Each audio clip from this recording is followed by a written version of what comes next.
नमस्कार बच्चों, मैं राजिका अग्रवाल आपकी साइंस टीचर। यहाँ पर हमने बायोलॉजी का एक नया चैप्टर स्टार्ट किया था जिसका नाम है जैव प्रक्रम। इसके अंदर लास्ट क्लास में हमने पढ़ा था पोषण के बारे में, जो कि आपका दो टाइप का होता है, स्वपोषी पोषण और विषमपोषी पोषण। स्वपोषी पोषण किस में पाया जाता है? तो जो अपने भोजन का निर्माण स्वयं करते हैं उन्हें हम कहते हैं स्वपोषी जीव, जैसे आपके पेड़ पौधे और कुछ नीलहरित शैवाल।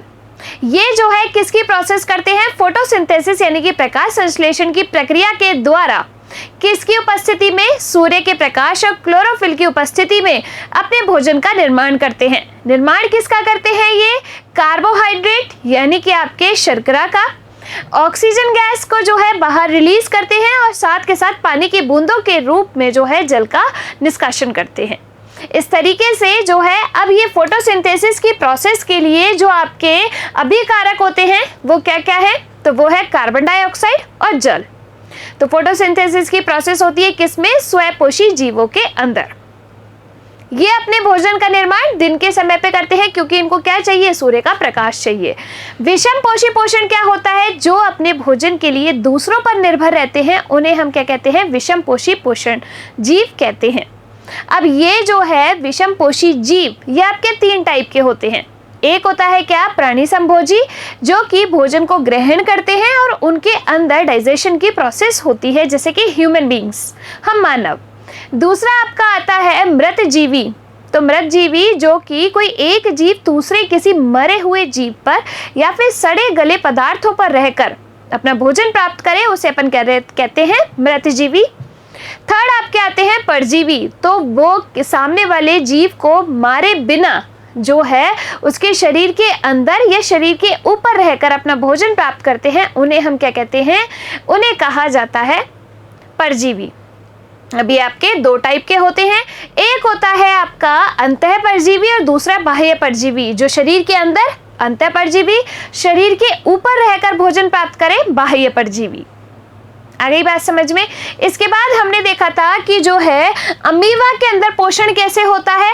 तो अमीबा के अंदर जो पोषण है, अमीबा आपका एक कोशिकीय जीव है, प्रोटोजोआ संघ से आपका बिलोंग करता है और ये कूट पादों की सहायता से जो अपना भोजन है उसको अंदर लेता है और बचा हुआ यानी कि अपचित भोजन कोशिका की सतह पर चल जाता है और फिर बॉडी से बाहर निकाल दिया जाता है। इसके साथ पैरामीशियम जो है वो भी आपका एक कोशिकीय जीव है, लेकिन उसका जो आकार होता है वो निश्चित होता है। उसकी पूरी बॉडी पर क्या पाए जाते हैं? सीलिया यानी कि पक्षमाप पाए जाते हैं और एक पर्टिकुलर जगह से वो अपना भोजन ग्रहण करता है। ये तो बात हुई भाई अमीबा की, पैरामीशियम की, प्लांट्स की। अब अपन जो सबसे इंपॉर्टेंट बात करने वाले हैं, हमारे अंदर पोषण यानी कि पूरा जो अपना डाइजेशन होगा, पाचन होगा भोजन का, वो कैसे होगा? हमने कोई भी खाना खाया, अब आपको पता है कि जो भी खाना हम खाते हैं वो किस रूप में? जटिल अणुओं के रूप में उसको क्या करते हैं? इनटेक करते हैं। किसके रूप में? जटिल अणुओं के रूप में हम भोजन खाते हैं। अब वो जटिल अणु जो है किसकी उपस्थिति में? एंजाइम्स की उपस्थिति में सरल अणुओं में कन्वर्ट होते हैं, जिसे अपन क्या कहते हैं? इसको कहा जाता है आपका डाइजेशन यानी कि पाचन। ठीक है, जटिल अणु जो है सरल अणुओं में बदल जाते हैं। अब किसकी उपस्थिति में? एंजाइमों की उपस्थिति में। अब यहाँ पर ध्यान देने वाली बात यह है कि जो आपके पोषण होता है किसके अंदर? हमारे अंदर यानी कि ह्यूमन बींग्स के अंदर वो 5 स्टेप्स में कंप्लीट होता है। कितने? 5 स्टेप में। देखो, पहला आपका स्टेप आता है अंतर्ग्रहण, यानी कि हमने भोजन को क्या कर लिया? खा लिया और जो है अपनी बॉडी के अंदर ये भोजन चला गया, तो ये क्या हुआ? अंतर्ग्रहण हो गया। अब पाचन तंत्र के द्वारा, किसके द्वारा? पाचन तंत्र यानी कि आपके पूरे डाइजेस्टिव सिस्टम के द्वारा इसका क्या होगा? पाचन होगा, डाइजेशन होगा। अब तंत्र अपन किसे कहते हैं? जब बहुत सारे ऑर्गन्स मिलके अपन के एक सिस्टम का निर्माण करते हैं उसे अपन तंत्र कहते हैं। तंत्र के अंदर बहुत सारे ऑर्गन्स पार्टिसिपेट करते हैं। तो इस डाइजेशन की प्रोसेस में, इस पाचन की प्रोसेस में जो है आपके, जैसे आपका स्टमक आमाशय भी पार्टिसिपेट करेगा, आपके छोटी आंत भी पार्टिसिपेट करेगी, बड़ी आंत भी पार्टिसिपेट करेगी। तो इस तरीके से इन्होंने मिलके क्या बना लिया? आपका एक तंत्र बना लिया, पाचन तंत्र। तो दूसरी प्रोसेस क्या होगी, दूसरा स्टेप पाचन। तीसरा जो आपका स्टेप होगा वो होगा अवशोषण। क्या होगा, अवशोषण। अब देखो भोजन पच गया, उसका अवशोषण भी तो जरूरी है भाई। अगर उसको अवशोषित ही नहीं करेंगे तो बाहर चला जाएगा, जाएगा नहीं जाएगा, फिर बॉडी को एनर्जी कैसे मिलेगी। तो अवशोषण होता है थर्ड स्टेप में। फिर आपके फोर्थ स्टेप जो आती है वो आती है एसिमिलेशन यानी कि स्वांगीकरण। इसका मतलब क्या होता है कि जो भोजन है आपका अवशोषित भोजन, उसने अपना रूप ग्रहण किया और ब्लड के अंदर जाके मिक्स हो गया। ठीक है, तो ये क्या हो गया, चौथा स्टेप। और पांचवा स्टेप आपका आता है बहिक्षेपण। बहिक्षेपण का मतलब क्या होता है कि जो आपका अवशिष्ट पदार्थ है वो आगे आपके जो है ऑर्गन के द्वारा बॉडी से एक्सक्रीट आउट कर दिया जाएगा। आई कैन, यही बात समझ में। तो इन 5 स्टेप के अंदर आपका जो पूरा पोषण है वो कंप्लीट होता है। चले आगे देखिए कौन कौन सी 5 स्टेप है। सबसे पहले अपनी आती है अंतर्ग्रहण, यानी कि हमने भोजन अंदर ग्रहण कर लिया। दूसरी आपकी आती है पाचन, यानी कि डाइजेशन होगा। फिर डाइजेशन के बाद क्या होगा, उसका अवशोषण। अवशोषण के बाद स्वांगीकरण, और स्वांगीकरण के बाद बहिक्षेपण, यानी कि जो आपके अवशिष्ट पदार्थ है वो बॉडी से बाहर जाएंगे। ठीक है, आगे बात समझ में। चलिए अब अपन चलते हैं आगे। मैंने क्या बताया कि भोजन का पाचन किसे कहते हैं, डाइजेशन किसे कहा जाता है, और पाचन का काम कौन करता है। तो पाचन का काम करता है आपके पाचन तंत्र यानी कि डाइजेस्टिव सिस्टम। ये डाइजेस्टिव सिस्टम जो है आपका स्टार्ट होता है कहाँ से, मुख गुहा से, यानी कि बक्कल कैविटी से। किससे, बक्कल कैविटी से। एग्जाम में जब भी आपसे पूछा जाए कि भोजन का पाचन स्टार्ट कहाँ से होता है तो कहाँ से बताएंगे, मुख गुहा से, बक्कल कैविटी से। अब ये बक्कल कैविटी से होता हुआ जो है आपके गुदा तक जाता है, यानी कि पूरा भोजन हर एक ऑर्गन से होता हुआ जाएगा गुदा तक। ठीक है, इस तरीके से इसका पूरा डाइजेशन होता है। अब आपके जो है डाइजेशन क्या भाई, जटिल अणु कॉम्प्लेक्स मॉलिक्यूल्स जो है सिंपल मॉलिक्यूल्स में चेंज हो गए, सरल अणुओं में चेंज हो गए। किसकी उपस्थिति में, एंजाइमों की उपस्थिति में और पाचक रसों की उपस्थिति में। हुए नहीं हुए, तो जटिल कार्बनिक पदार्थ सरल कार्बनिक पदार्थ में बदल जाते हैं, जिसे अपन क्या कहते हैं, पाचन। देखिए भोजन के जटिल तथा बड़े पोषक पदार्थों में विभिन्न रासायनिक क्रियाओं व एंजाइमों की सहायता से सरल, छोटे और घुलनशील अणुओं में परिवर्तन क्या कहलाता है, पाचन कहलाता है। जो तंत्र यह कार्य करता है वो क्या कहलाता है, पाचन तंत्र कहलाता है। भोजन के जटिल कार्बनिक पदार्थ किसकी उपस्थिति में, एंजाइम और पाचक रसों की उपस्थिति में सरल कार्बनिक पदार्थों में क्या हो जाते हैं, चेंज हो जाते हैं।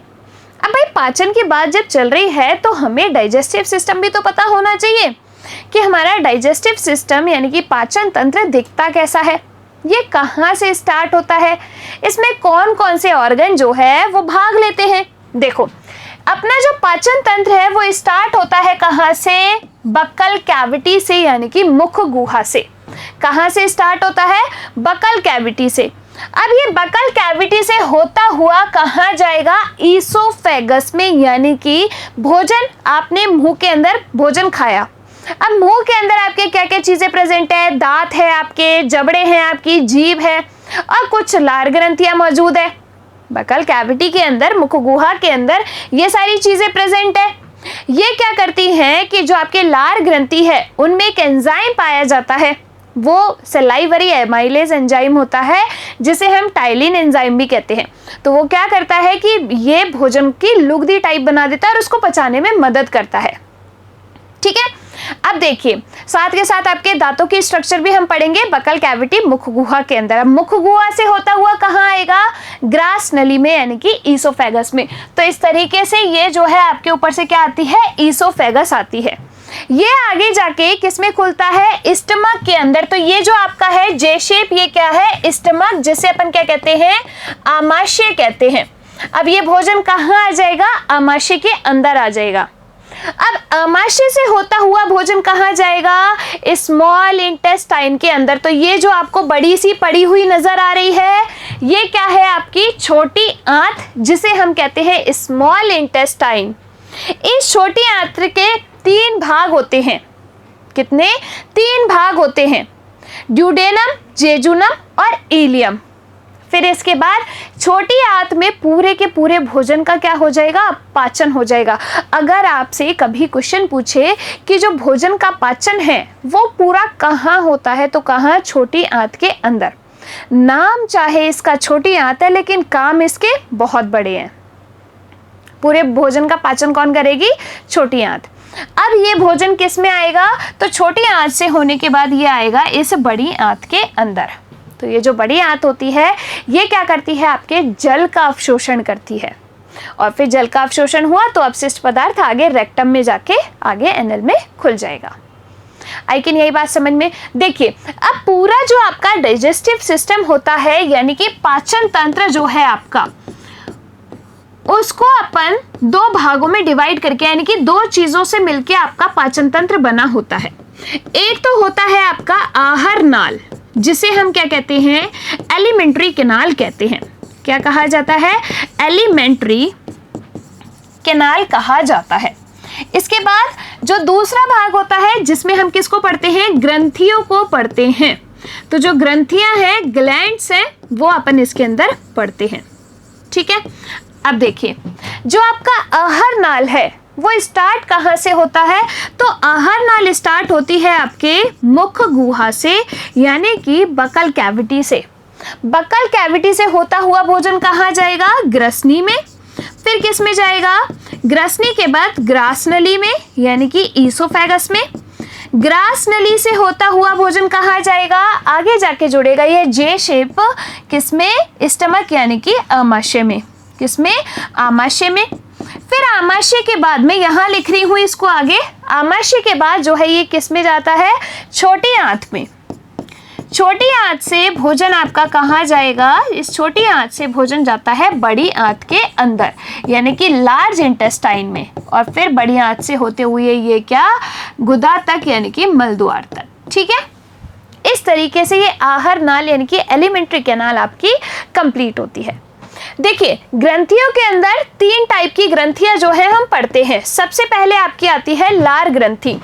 सबसे पहले क्या आती है आपकी? लार ग्रंथि, जिसे हम कहते हैं सलाइवरी ग्लैंड्स। क्या कहा जाता है? सलाइवरी ग्लैंड्स कहा जाता है। ये जो ग्रंथियां होती है ना, देखो, ये आपके क्या काम करती है? ये किसी ना किसी विशेष एंजाइम का या फिर हार्मोन का स्रावन करती है, जो कि इस भोजन के पाचन में मदद करते हैं। तो लार ग्रंथि आती है। 3 जोड़ी लार ग्रंथियां आपके मुंह के अंदर प्रेजेंट होती है। ठीक है। फिर आपके कौन सी ग्रंथि आती है? अग्नाशय ग्रंथि, जिसे अपन क्या कहते हैं? पेनक्रियास ग्लैंड कहते हैं। और थर्ड आपके आती है यकृत ग्रंथि, यानी कि लीवर ग्लैंड। तो इन सब के बारे में हम एक एक करके पढ़ते चलते हैं। ठीक है। ग्रंथियों का क्या काम होता है? ये किसी विशेष प्रकार का जो एंजाइम है, या फिर अपन क्या कह सकते हैं कि विशेष प्रकार के जूसेस का, किसका? विशेष प्रकार के जूस का, यानी कि रसों का, और हार्मोन्स का स्रावन करती है। इन्हें अपन क्या कहते हैं? ग्रंथि कहते हैं। ठीक है। आगे बात समझ में? चलिए आगे चलते हैं। पाचन तंत्र, आहार नाल, मुख से गुदा तक, और फिर आपके पाचन ग्रंथियां। जो आपके आहार नाल है, वहां पे भोजन किस तरीके से? भाई मुख गुहा से होता हुआ कहाँ आएगा? ग्रसनी में। फिर आपके ग्रास नली, यानी कि ईसोफेगस में। ईसोफेगस से होता हुआ स्टमक के अंदर, स्टमक से छोटी आंत, जहां पर भोजन का संपूर्ण पाचन होगा। फिर बड़ी आंत में आएगा, जहां पर जल का अवशोषण होगा। फिर आपका जाएगा मलद्वार में। ठीक है। और ग्रंथियां कौन कौन सी? लार ग्रंथि, हमारे मुंह के अंदर 3 जोड़ी लार ग्रंथियां जो है वो मौजूद होती है।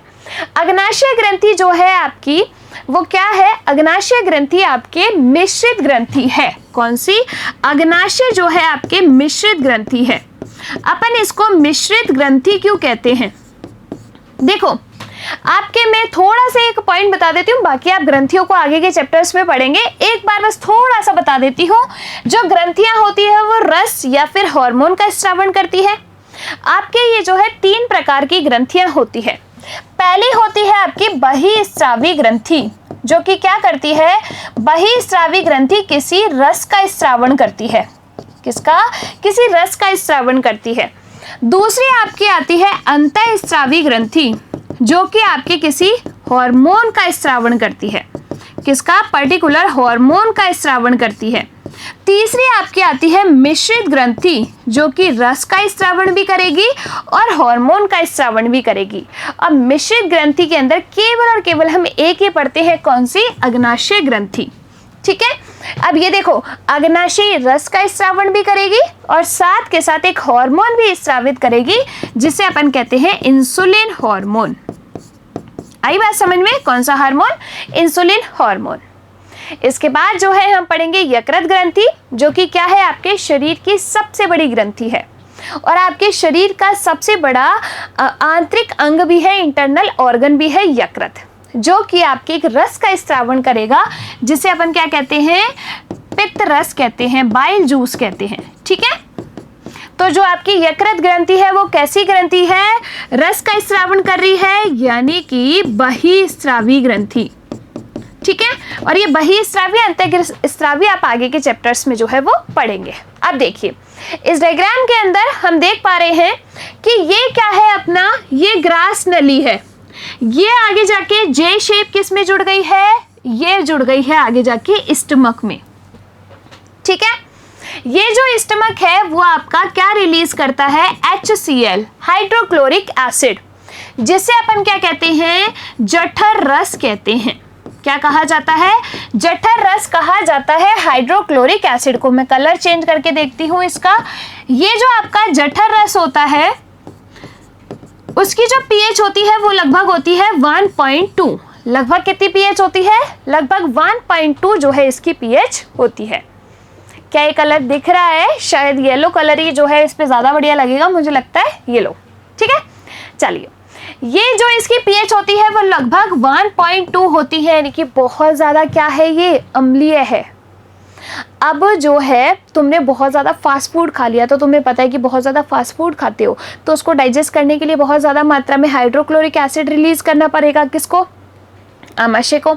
इसकी वजह से आपकी क्या हो जाती है? एसिडिटी हो जाती है। होती नहीं होती? इसी की वजह से होती है वो। तो देखो, ये जो है, अब आप कहेंगे कि मैम जब पेट में एसिड रिलीज हो रहा है तो पेट तो जल जाना चाहिए, क्योंकि एसिड तो जलाने का काम करता है ना एक तरीके से।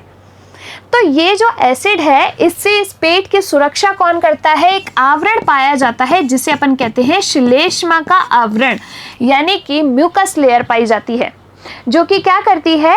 इस जठर रस से स्टमक जो है उसको प्रोटेक्ट करके रखती है। अब भोजन यहाँ से होता हुआ अब ये आगे जाके किस में जुड़ेगा? इस स्मॉल इंटेस्टाइन में। तो ये क्या है? आपकी छोटी आंत है। ये जो आपकी स्मॉल इंटेस्टाइन होती है ना बच्चा लोगों, ये पूरे यानी कि संपूर्ण भोजन का पाचन करती है। कौन? Small intestine. ये जो है आपके शरीर में 6 से 7 मीटर लंबी, कितनी? 6 से 7 मीटर लंबी आपके पेट में पड़ी हुई है, ऐसे रस्सी की तरह। और ये क्या करेगी? पूरे के पूरे भोजन का डाइजेशन यानी कि पाचन करेगी और अवशोषण करेगी। एक बात याद रखिएगा कि जल का अवशोषण छोटी आंत में नहीं होगा। जल का अवशोषण, अब देखो जो अपशिष्ट पदार्थ बचा, अवशोषण हो गया, ठीक है, पाचन और अवशोषण हो गया। अब वो जो बचा हुआ है वो किस में जाएगा? इस आपके बड़ी आंत के अंदर, यानी कि लार्ज इंटेस्टाइन में। ठीक है, वृहद शुद्रांत में। बड़ी आंत में क्या होता है? आपके जल का अवशोषण होता है। अब देखो, छोटी आंत और बड़ी आंत के अंदर ये अवशोषण जो है वो किससे होगा? छोटी आंत और बड़ी आंत के अंदर जो अवशोषण है वो किससे होगा? तो छोटी आंत और बड़ी आंत दोनों में ऐसे उंगलियों के जैसे संरचना पाई जाती है, जिन्हें हम क्या कहते हैं? विलाय कहते हैं या विल्ली कहते हैं। ठीक है, ये क्या करती है आपकी विली? ये इनका अवशोषण करती है। ऐसे फिंगर लाइक प्रोजेक्शंस होते हैं, ये जल का और भोजन का अवशोषण करती है। कौन? ये विली, जो कहाँ प्रेजेंट होती है? लार्ज इंटेस्टाइन में भी और स्मॉल इंटेस्टाइन में भी। और फिर पूरे जल का अवशोषण हुआ तो अपशिष्ट पदार्थ आगे की साइड जो है रेक्टम में जाके खुल गया। ठीक है, इस तरीके से डाइजेशन जो है वो कंप्लीट होगा। अब अपन एक एक चीज़ को जो है यहाँ पर कंप्लीटली पढ़ते हैं। देखो, मुख, गुहा, बकल कैविटी के अंदर आपके क्या क्या आता है?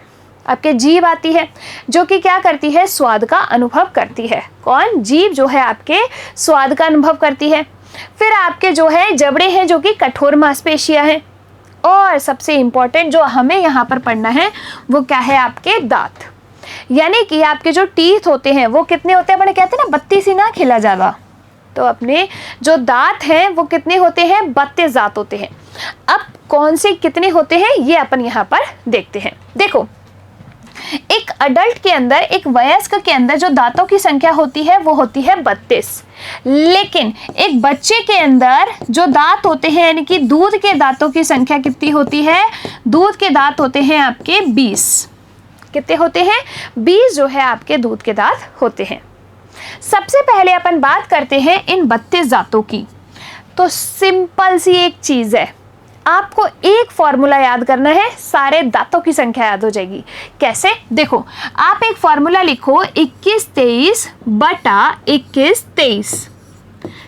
ठीक है, ये फॉर्मूला आपको याद रखना है। बस कहेंगे कि मैम ये फॉर्मूले से कैसे, यहाँ पे मैथमेटिक्स कैसे आ गई बायोलॉजी के अंदर? भाई अपन बायोलॉजी वाले हैं, अपन मैथ्स भी पढ़ सकते हैं, अपन फिजिक्स भी पढ़ सकते हैं और अपन सब कुछ पढ़ सकते हैं। ठीक है, देखो 21 23 आपके जो 32 दांत हैं उनको देखो, 8 इधर के 8 इधर के नीचे वाले। ठीक है, पहले 8 इधर के 8 इधर के, यानी कि 16 दांत ऊपर होंगे, 16 दांत नीचे होंगे। तो 16 को भी हाफ हाफ में डिवाइड कर लो, तो आधे इधर के 8 दांत हो गए, आधे इधर के 8 दांत हो गए, आधे ऊपर वाले 8 दांत हो गए और आधे ऊपर वाले 8 दांत हो गए। यानी कि ऐसे करके कितने दांत हो गए? टोटल 32। ठीक है, अगर आपने 8 दांत याद कर लिए तो आपको बाकी सारे भी याद हो जाएंगे। कैसे? देखो, सबसे पहले 2 दांत एक साइड के काउंट करते हैं, सिर्फ एक साइड के। सबसे पहले जो 2 दांत होते हैं वो होते हैं आपके कृंतनक। क्या? कृंतनक, जिन्हें हम कहते हैं इंसीजर। तो जो 2 दांत हैं वो क्या है? आपके कृंतनक है। ठीक है, फिर आपका एक दांत जो आता है वो कौन सा आता है? तो एक दांत यहां पर आ गया, कौन सा? रदनक। इनको अपन कहते हैं कैनाइन। देखो, कृंतनक को क्या कहते हैं? इंसीजर्स कहते हैं, और रदनक को क्या कहते हैं? कैनाइन कहते हैं।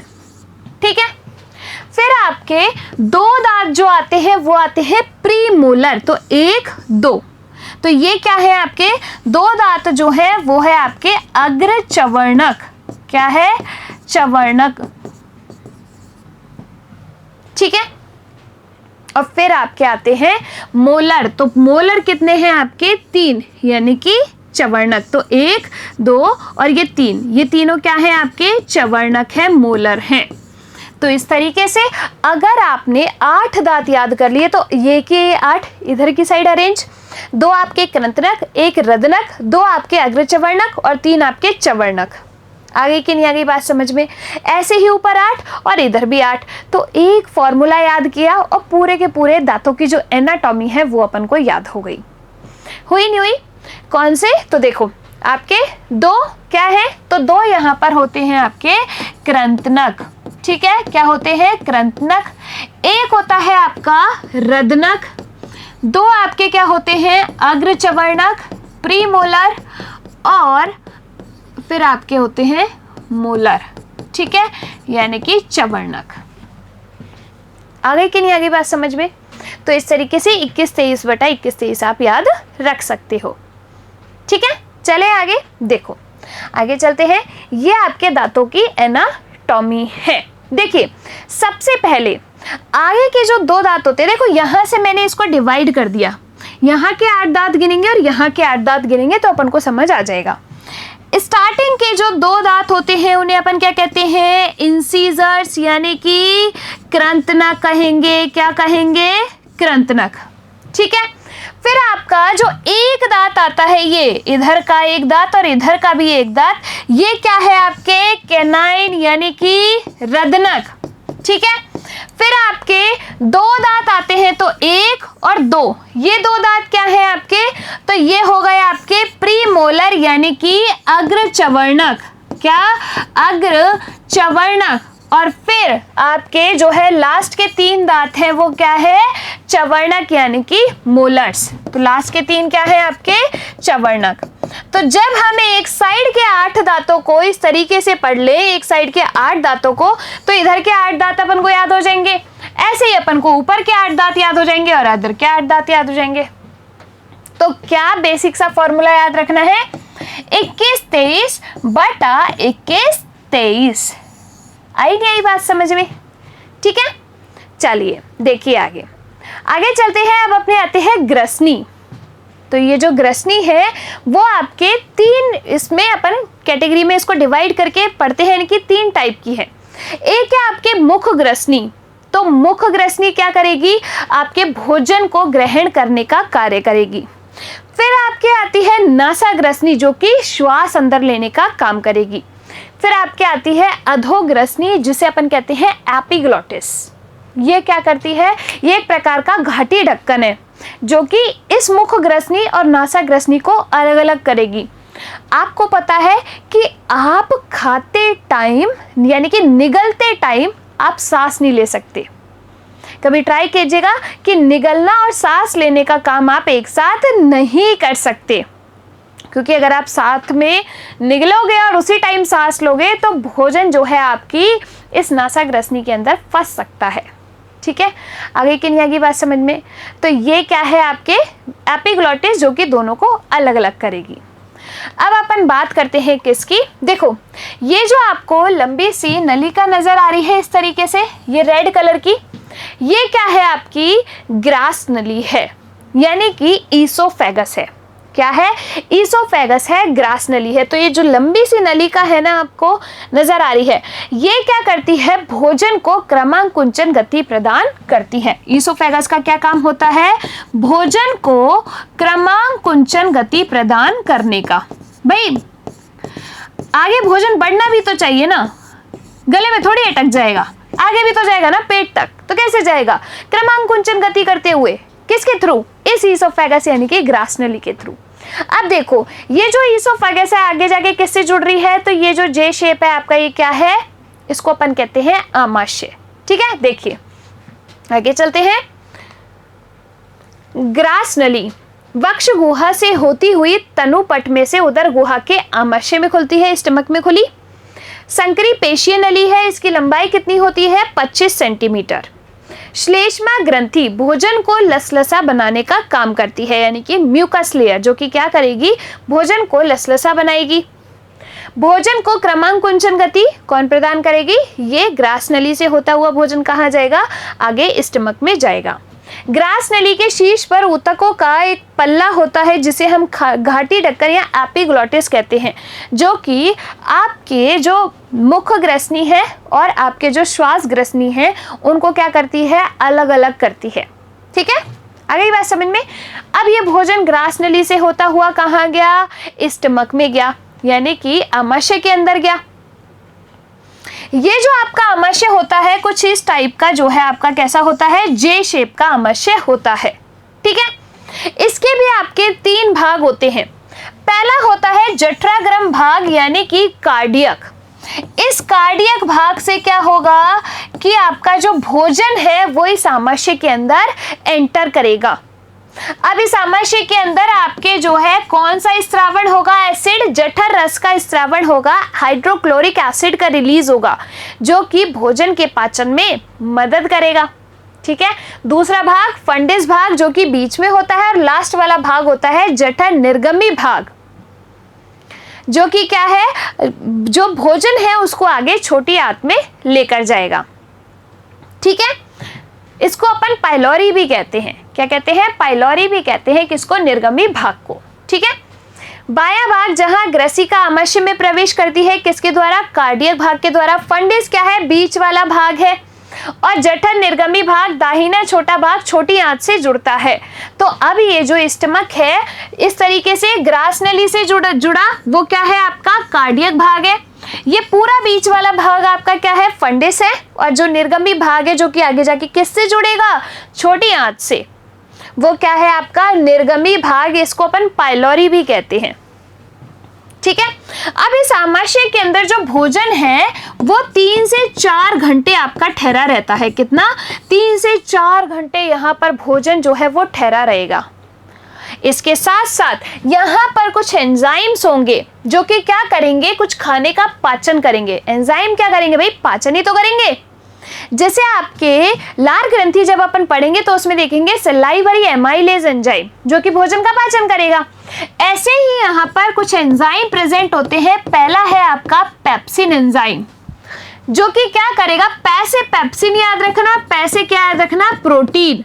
तो प्रोटीन का पाचन कौन करेगा? पेप्सिन एंजाइम करेगा। ठीक है।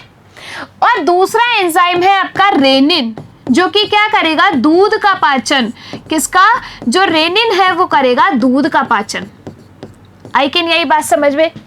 अब देखो, इसके साथ साथ इसमें एक लेयर पाई जाती है जिसे अपन कहते हैं म्यूकस लेयर, यानी कि श्लेष्मा का एक आवरण पाया जाता है जो कि इस एसिड से पेट के जलने को बचाता है। ठीक है, देखिए आगे। आमाशय में भोजन 3 से 4 घंटे ठहरता है। इससे जठर रस यानी कि हाइड्रोक्लोरिक एसिड, पेप्सिन, रेनिन, श्लेष्मा होती है। पेप्सिन का क्या काम है? प्रोटीन का पाचन। रेनिन दूध का पाचन करेगा। श्लेष्मा आमाशय की दीवार पे रक्षात्मक आवरण बनाती है जिससे ये जो एसिड है वो अपने पेट को नहीं जलाए। अब एसिडिटी किसकी वजह से होती है? तो जब आप जो है बहुत ज़्यादा ऐसे जंक फूड, फास्ट फूड खाते हो तो उसको डाइजेस्ट करने के लिए हमारे पेट को ज़्यादा मात्रा में एसिड रिलीज करना पड़ता है। अब ज़्यादा मात्रा में जब वो एसिड रिलीज करता है तो अपनी क्या हो जाती है? एसिडिटी हो जाती है। होती है नहीं होती? चलिए, अब ये आमाशय आगे जाके किससे जुड़ेगा? छोटी आंत से, यानी कि स्मॉल इंटेस्टाइन से।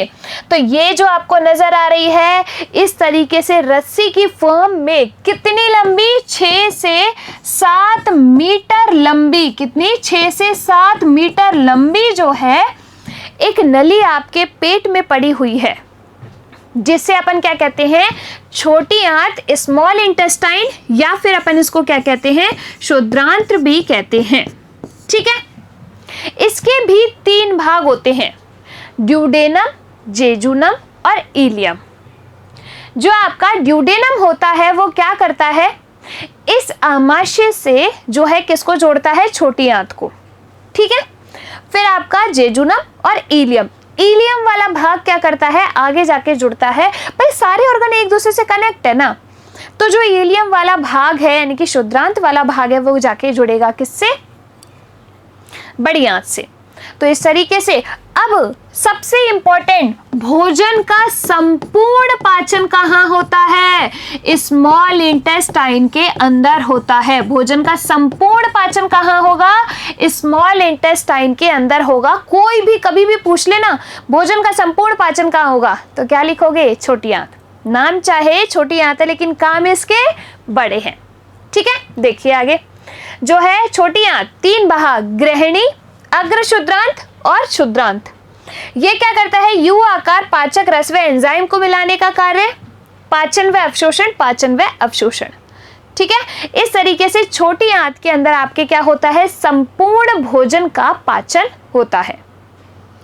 अब जब इसको पाचन करना है पूरे भोजन का तो इसको हार्मोन्स की जरूरत पड़ेगी, इसको पाचक रसों की जरूरत पड़ेगी, इसको एंजाइम्स की जरूरत पड़ेगी। तो ये सब कहाँ से आएंगे? सोचो जरा, मैंने क्या बताया स्टार्टिंग में? ग्रंथियां जो है ये सब चीजें क्या करती है? स्रावित करती है, बनाती है कि नहीं? तो अब अपन क्या पढ़ेंगे कि भाई जो ग्रंथियां हैं जो कि इसमें क्या करेगी? आपके पाचन में मदद करेगी, उनको अपन यहाँ पर पढ़ेंगे। किसके बाद? इस छोटी आंत के बाद। देखिए छोटी आंत का डायग्राम इस तरीके से, ये स्टमक से जो है आगे जाके जुड़ गया क्या? किसमें? छोटी आंत में। ये जो है आपके जुड़ गई। ठीक है। अब जो है किसके बारे में पढ़ेंगे? ग्रंथियों के बारे में। तो कितने टाइप की ग्रंथि मैंने आपको बताई? 3 टाइप की जो ग्रंथि है वो आपके मौजूद होती है, यानी कि डाइजेशन में हेल्प करती है। सबसे पहले आती है आपकी लार ग्रंथि। तो आपके मुंह के अंदर 3 जोड़ी लार ग्रंथि जो है वो प्रेजेंट होती है। कौन कौन सी? पहली है आपकी पैरोटिड ग्लैंड। पहली कौन सी है? पैरोटिड ग्रंथि। दूसरी है आपकी कौन सी, मैंडिब्यूलर ग्लैंड, और तीसरी जो है वो आपकी कौन सी है, सब मैंडिब्यूलर। ठीक है, तीसरी कौन सी है, सब मैंडिब्यूलर। यानी कि आपके 6 टोटल, भाई 3 जोड़ी है ना, तो 3 इधर और 3 इधर। ठीक है, इस तरीके से 3 जोड़ी लार ग्रंथियां जो है आपके मुख के अंदर प्रेजेंट होती हैं। अब ये लार ग्रंथियां क्या करती है, एक एंजाइम रिलीज बनाती है जिसका नाम क्या होता है, एमाइलेज एंजाइम, जो कि क्या करता है, भोजन का पाचन करेगा। ठीक है, कार्बोहाइड्रेट का पाचन करेगा।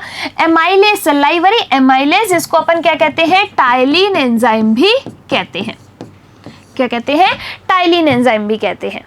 इसके बाद अपने आते हैं अग्नाशय ग्रंथि, जो कि क्या है, मिश्रित ग्रंथि।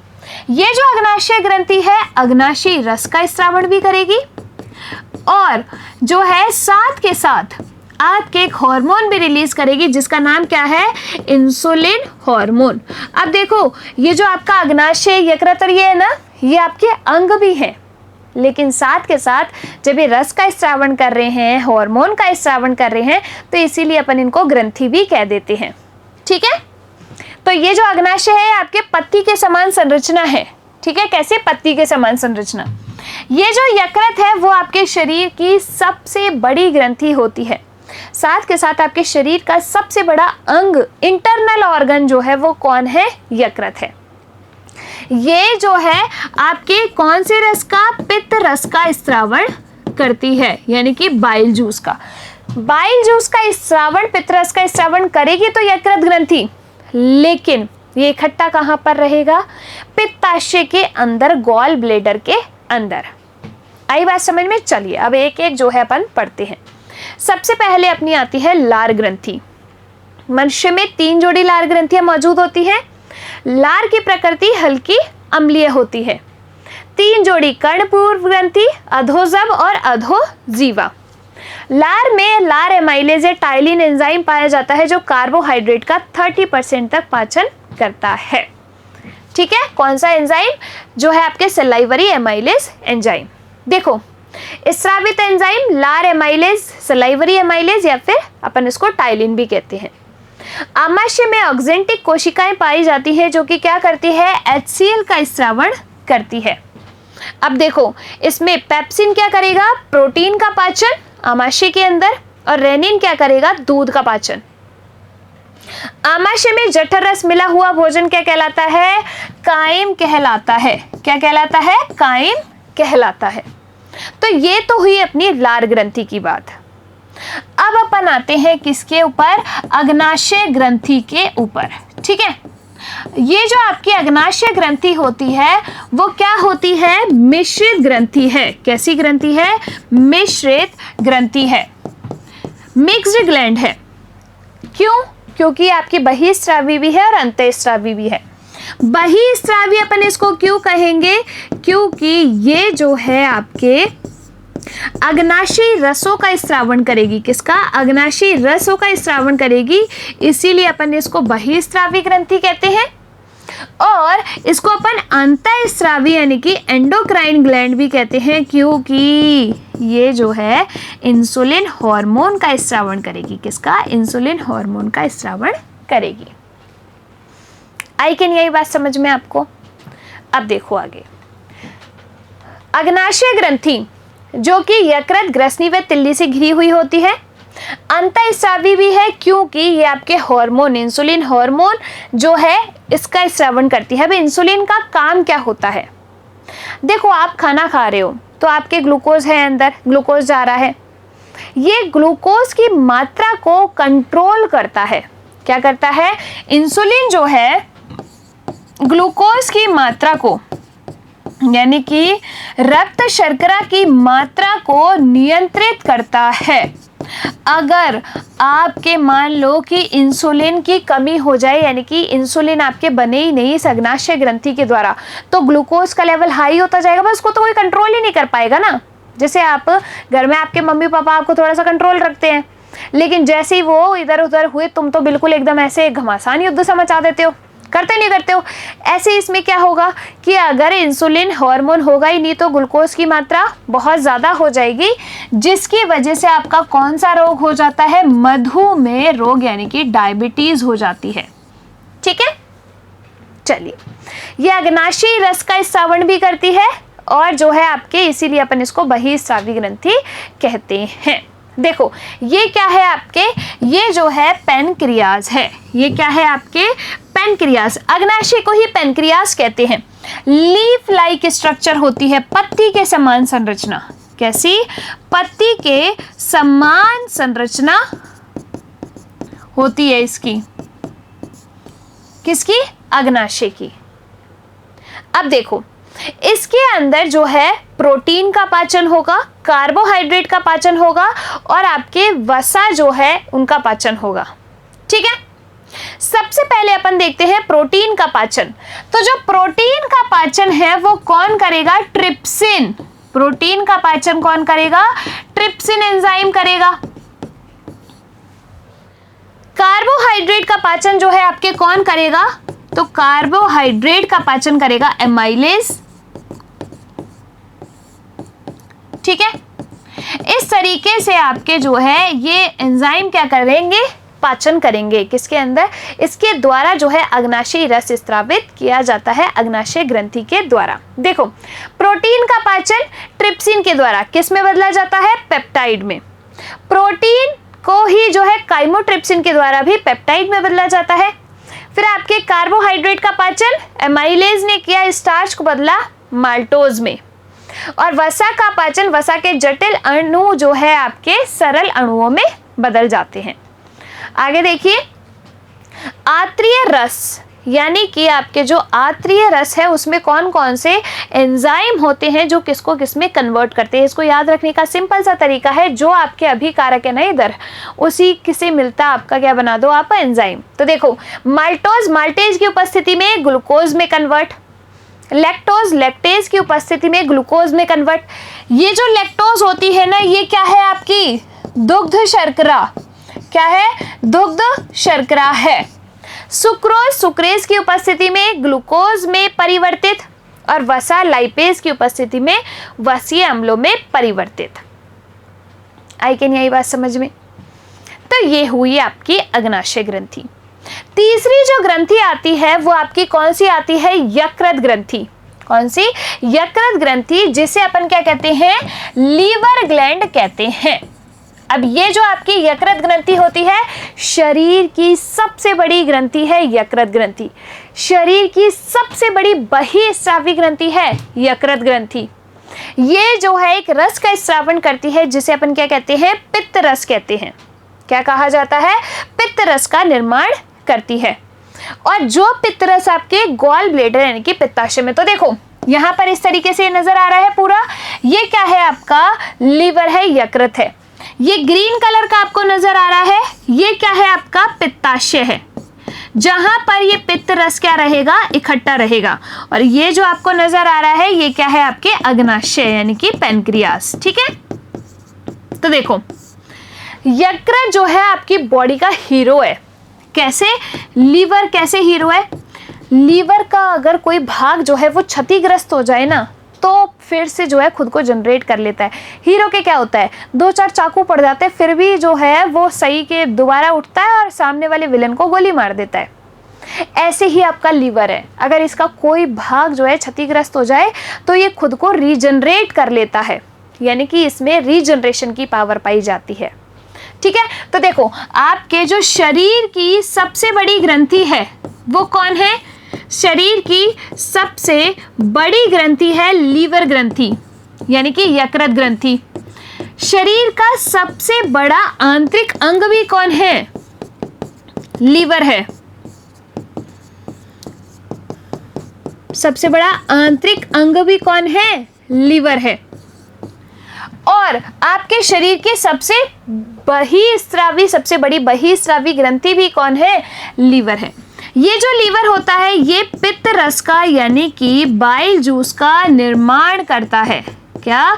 बाइल जूस का निर्माण करता है। ठीक है, अब ये बाइल जूस इकट्ठा कहाँ पर रहता है? पित्ताशय के अंदर, गॉल ब्लेडर के अंदर। ठीक है। तो ये जो पित्त रस है वो उस भोजन को जो है पचाने में हेल्प करेगा, ठीक है। अब भोजन के लिए ग्रंथियों से सारे पाचक रस मिल गए, हार्मोन मिल गए, भोजन पूरा क्या हो गया, स्मॉल इंटेस्टाइन के अंदर डाइजेस्ट हो गया और उसका अवशोषण हो गया। हुआ नहीं हुआ? अब जो है ये जो बाकी का अवशिष्ट पदार्थ है वो कहाँ जाएगा, बड़ी आंत के अंदर। कहाँ जाएगा, बड़ी आंत के अंदर, जिसे हम क्या कहते हैं, बृहद क्षुद्रांत, बृहदांत्र कहते हैं इसको, ठीक है, बृहदांत्र कहते हैं। ये जो आपकी लार्ज इंटेस्टाइन होती है ये क्या करती है, जल का अवशोषण करती है। क्या करेगी, जल का अवशोषण करेगी। देखो जल का अवशोषण आपके बड़ी आंत में होगा, छोटी आंत में नहीं होगा। क्यों? अगर मान लो जल जो है आपके छोटी आंत ने अवशोषित कर लिया तो वो भोजन आगे खिसकेगा नहीं, अपशिष्ट पदार्थ वही फंस जाएगा। तो इसीलिए आपके जो जल का अवशोषण है वो कहाँ होता है, लार्ज इंटेस्टाइन के अंदर। तो ये आपको नजर आ रही है, ये क्या है, लार्ज इंटेस्टाइन। अब इसमें कुछ फिंगर लाइक स्ट्रक्चर होती है जिन्हें हम विल्ली भी कहते हैं, विली भी कहते हैं, और इंग्लिश में हम इनको विलाई भी कहते हैं, ठीक है। ये क्या करती है, ऐसे फिंगर लाइक प्रोजेक्शन होती हैं जिसकी वजह से जो जल है वो अवशोषित हो जाता है, और यही आपके छोटी आंत में भी होते हैं जो कि भोजन का अवशोषण करते हैं, ठीक है। तो जल का अवशोषण दीर्घ्रोम, अपचित भोजन को शरीर से बाहर तो आ गई, ये अपचित भोजन रेक्टम से होता हुआ जो है एनएस के द्वारा बाहर निकल जाएगा। तो इस तरीके से आपका डाइजेशन जो है वो कंप्लीट होता है। समझ में आई कि नहीं आया? पूरा का पूरा डाइजेशन हमने एक एक ऑर्गन को कनेक्ट करते हुए पढ़ा है। देखो जो पोषण है वो 5 स्टेप में कंप्लीट होता है, अंतर्ग्रहण, दूसरा आपका पाचन, तीसरा अवशोषण, स्वांगीकरण और बहिक्षेपण। जो डाइजेशन है वो स्टार्ट कहाँ से होता है, बकल कैविटी यानी कि मुख गुहा से, जिसके अंदर आपके दांत प्रेजेंट होते हैं, जीभ प्रेजेंट होती है, जबड़े प्रेजेंट होते हैं। जबड़े क्या है, कठोर मांसपेशियां, जीभ स्वाद का अनुभव करेगी, दांत क्या करते हैं, भोजन को छोटे छोटे टुकड़ों में डिवाइड करने का काम करते हैं। जो आपके दांत होते हैं 32 दांत होते हैं, दूध के दांत आपके 20 होते हैं। दांतों को अपन 4 कैटेगरी में डिवाइड करते हैं, कृंतनक, रदनक, अग्रचवर्णक, चवर्णक। कृंतनक आपके 2, रदनक आपका 1, केवल एक साइड के बता रही हूँ। कृंतनक आपके 8 में से 2 कौन से, कृंतनक, 1 आपका रदनक, 2 आपके क्या अग्रचवर्णक और 3 आपके क्या चवर्णक, ठीक है। इस तरीके से दांतों की क्या होती है एनाटॉमी। अब 8 अपन को पता है तो इधर के 8 याद कर लो और ऊपर के 8 याद कर लो। इस तरीके से दांत क्या करेंगे, छोटे छोटे भोजन में यानी कि छोटे छोटे टुकड़ों में उसको डिवाइड कर देंगे। मुंह के अंदर अपने लार ग्रंथि मौजूद होती है जिसमें एक एंजाइम पाया जाता है सलाइवरी एमाइलेज, जिसे अपन टाइलिन एंजाइम भी कहते हैं, जो कि क्या करते हैं, कार्बोहाइड्रेट का पाचन कर देते हैं 30%। 3 जोड़ी लार ग्रंथियां मौजूद होती हैं। इसके बाद भोजन अपना ग्रास नली से होता हुआ कहाँ आता है, ग्रास नली क्या करती है, इसको क्रमांक कुंचन गति प्रदान करती है। अब ग्रास नली से होता हुआ भोजन आता है स्टमक के अंदर यानी कि आमाशय के अंदर। ये जो आमाशय है इसका 3 भाग होते हैं, कार्डियक, फंडिस और निर्गमी भाग। कार्डियक भाग आपका जो है ग्रास नली से कनेक्ट होता है। भोजन जो है इसके पाचन के लिए आमाशय के द्वारा एक एसिड रिलीज किया जाता है, हाइड्रोक्लोरिक एसिड, जिसकी पीएच होती है लगभग 1.2। इस एसिड से बचाने के लिए पेट में यानी कि आमाशय के अंदर एक श्लेष्मा का आवरण पाया जाता है, ठीक है। और ये जो HCl है वो स्रावित किसके द्वारा किया जाता है, ऑक्जेंटिक कोशिकाओं के द्वारा HCl जो है वो स्रावित किया जाता है। अब भोजन कहाँ जाएगा, आगे जाएगा छोटी आंत में, स्मॉल इंटेस्टाइन में। इसके भी 3 भाग होते हैं, कौन कौन से, ड्यूडेनम, जेजुनम और इलियम। ड्यूडेनम क्या होगा, आपका आमाशय से कनेक्ट होगा, और इलियम जो है वो बड़ी आंत से कनेक्ट होगा। भोजन का संपूर्ण पाचन कहाँ होगा, छोटी आंत के अंदर होगा, ठीक है। अब इसके लिए इसको एंजाइम की, रसों की, हार्मोन की जरूरत पड़ेगी। तो आपके ग्रंथियां, लार ग्रंथि 3 जोड़ी मुंह के अंदर प्रेजेंट होती है, सलाइवरी एमाइलेज, टाइलिन एंजाइम इसमें प्रेजेंट होता है। जो आपके जठर रस हैं उसमें आपके रेनिन का पाचन, जो रेनिन क्या करेगा, दूध का पाचन करेगा, और पेप्सिन क्या करेगा, प्रोटीन का पाचन करेगा, ठीक है। इसके बाद अग्नाशय ग्रंथि जो कि आपकी मिश्रित ग्रंथि है, बहिस्रावी है क्योंकि अग्नाशयी रसों का स्रावण करती है, अंतःस्रावी है क्योंकि ये इंसुलिन हार्मोन रिलीज करती है। जो कि क्या करता है, रक्त में शर्करा की मात्रा को नियंत्रित करता है। अगर आपके शर्करा की मात्रा ज़्यादा हो गई, इंसुलिन की मात्रा जो है कम हुई, तो आपके क्या हो जाएगा, मधुमेह यानी कि डायबिटीज़ रोग। अब इसके द्वारा जो है अग्नाशयी रस भी स्रावित किए जाते हैं। और तीसरी जो ग्रंथि आती है वो है आपकी यकृत ग्रंथि, लीवर ग्लैंड, जो कि आपके शरीर की सबसे बड़ी ग्रंथि होती है। शरीर के जो है सबसे बड़ा आंतरिक अंग भी कौन है, लीवर है। ये क्या करता है, आपका जो है पित्त रस का निर्माण करता है। अब ये जो पित्त रस है वो इकट्ठा कहाँ रहता है, पित्ताशय के अंदर, गॉल ब्लेडर के अंदर।